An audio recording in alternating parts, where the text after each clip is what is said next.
皆さんこんにちは。今日は電力についてお話しします。要点は3つあります。1つは電力の小売自由化、もう1つは太陽光と風力を合わせたアクアプレミアムという CO2 排出ゼロの電気メニューがありますので、そのお話しします。それと暮らしテクコというもののでちょっとお話ししたいと思います。まずは電力の自由化なんですけれども、ここにあるように電力自由化システム改革っていう資源エネルギー庁の資料になります。なんで電力の小売自由化っていうのをするんかと言いますと、震災以降非常に電力が不安定になっていて、節電のお願いをしたりとかいろいろしたという記憶皆さんあるかなと思うんですけれども、それに伴って電力を広域的に利用しよう。北は北海道から南は九州まで9つの電力会社、その9つの電力がそのものつながってはいたんですけど、みんなが連携をしていて日本全体で電力の供給をしようというシステムがなかったのを資源エネルギー庁が主体となって進めてきたということになっております。それと新しい電力会社さんが参入しやすいようにするシステムを作りました。このような感じで広域的に電気を融通して皆さんに安定して使っていただこうと。記憶に新しいところでは北海道胆振地震というのがあって、北海道全体がブラックアウトしてしまいました。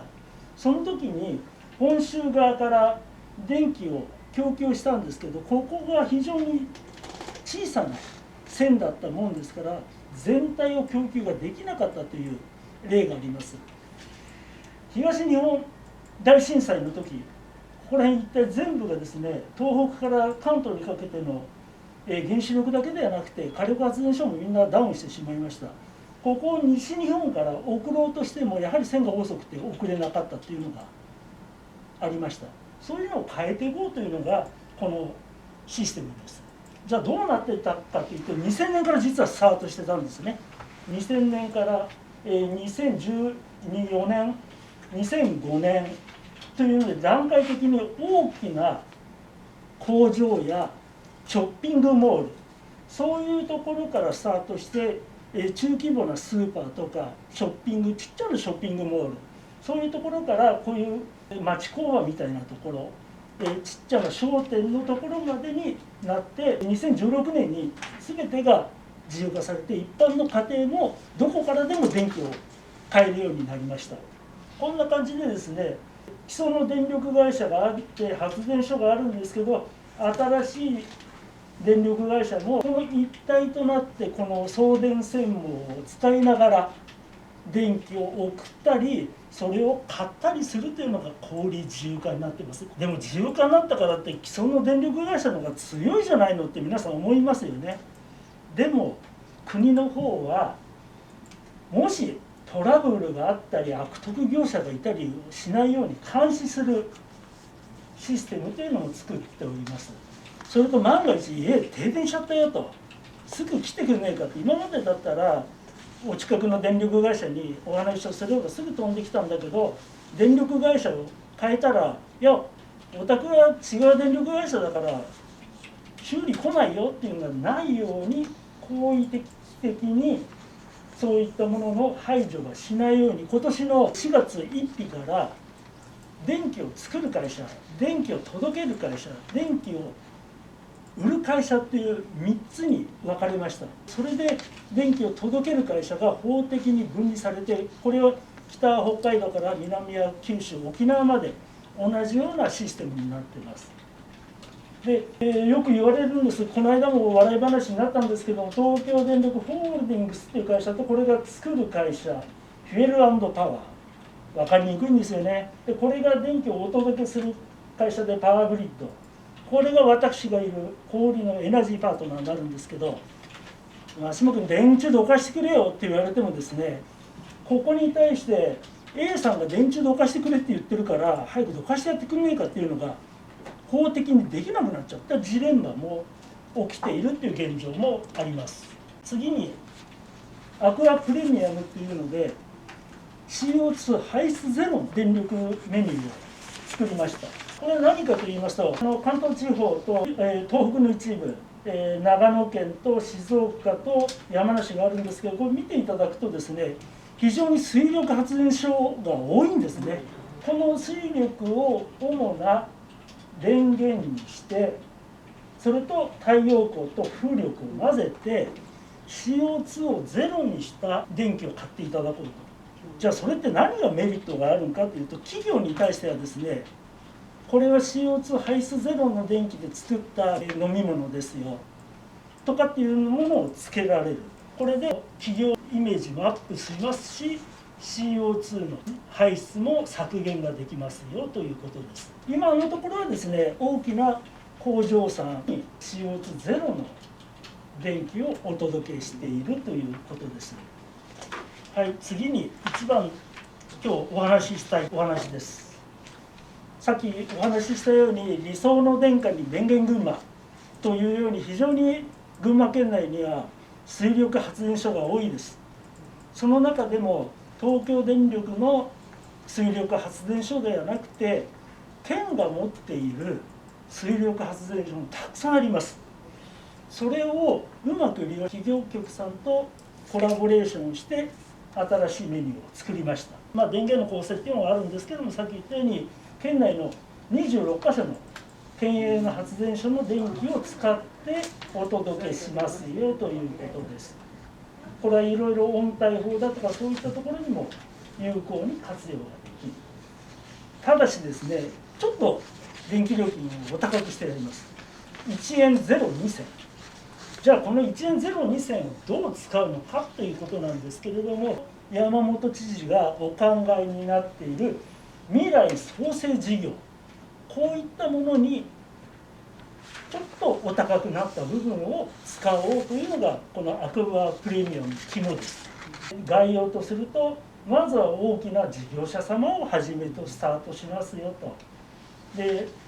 CO2 はもちろんゼロです。ただし標準の料金単価に比べて1円02銭高くなっている。これを全部県に東京電力エナジーパートナーが一旦お返しします。で県の方でプールをして、さっき言ったように未来創生事業に役立てるというところがこの電源群馬水力プランです。じゃあ他の県ってどうなんだろう。同じようにあるんですね。だけど群馬が一番電気の作る量多いんですね。ぜひですね、こういったところがあるよというのを皆さんにお知らせください。こんなところが再生可能エネルギーの中のお話です。次に行きたいと思います。はい、これが皆さんの生活に非常に特化したものです。で先ほどもちょっとお話ししたけど、大きな工場にだけ CO2 排出ゼロっていうのがあるんですけど、実は一般家庭向けにも CO2 排出ゼロのメニューがあります。これが暮らしに直結してプランなんですけれども、この内容についてお話しします。暮らしの中でいろいろなトラブルって起きたりします。鍵を閉じ込めちゃったよとか、急に顔を洗っていたら水栓が水止まんなくなっちゃったよとか、ガスがつかなくなっちゃったよとか、そういったトラブルに対して東京電力の電気料金に入っていただくと、こういったさまざまな安心なサービスが受けられます。じゃあ実際どうなのっていうふうになるんですけれども、東京電力の電気料金メニューに入っていただくと、こういったものを暮らしのトラブル24時間受け付けます。1年365日、いつでも何回かけても無料です。作業費も出張旅費もほぼ無料。応急処置に必要な代金も上限額を設けてますけど無料にしてます。他いろんなトラブル、電気設備だけではなくて窓ガラス割れちゃったよとか、そういったところ、こういったサービスに入っていただけると無料になったり、月額定額でのサービスというのも受けております。以上で暮らしテップコについてはご説明を終わらせていただきます。他にはカタカナセンター長も FM 群馬で太陽光のお話をしていたり、住宅展示場に出向いて太陽光の普及を図ろうとしてはいるんですけれども、なかなか普及はしてません。このエコ散歩カフェの中でも群馬県って日照時間が非常に長いんだけど、他県に比べてちょっと普及率低いよねっていうのがいつも話題にはなってます。こういったところでですね、東京電力の 100% 子会社でテップコホームテックっていう会社が何かと言いますと、初期投資をゼロにして太陽光つけちゃおうよ、これがエネカリですけど、この絵を見ていただくと分かるんですけど、太陽光発電があります。買うことにも太陽光入れたりしちゃいませんか。でここに蓄電池つけます。こういったオールインワンを電気料金にちょっと上乗せをして初期投資をゼロで賄っちゃう、それがこのエネカリです。じゃあ契約が終わったらどうするのかっていうと、これ無償で譲渡します。太陽光で発電して自分家で使ったり蓄電をしたり売ったりはすることもできるんですけれども、そういったものも含めて全部でやるという。去年の台風15号19号で長い期間停電をしてしまったという地方がたくさんありました。でもここに蓄電池を設けておくと、昼間であればここから自律運転をして電気を取り出すことができて、スマホだとか簡単な家電品は運転できるんですけど、蓄電池を賄って貯めとけば夜間でもそれができるようになります。非常に防災の面でも役に立つ内容のシステムなのかなと感じております。今日一般家庭のお話を中心にはさせていただきましたけれども、こんなメニューもあるということをちょっとご記憶いただいて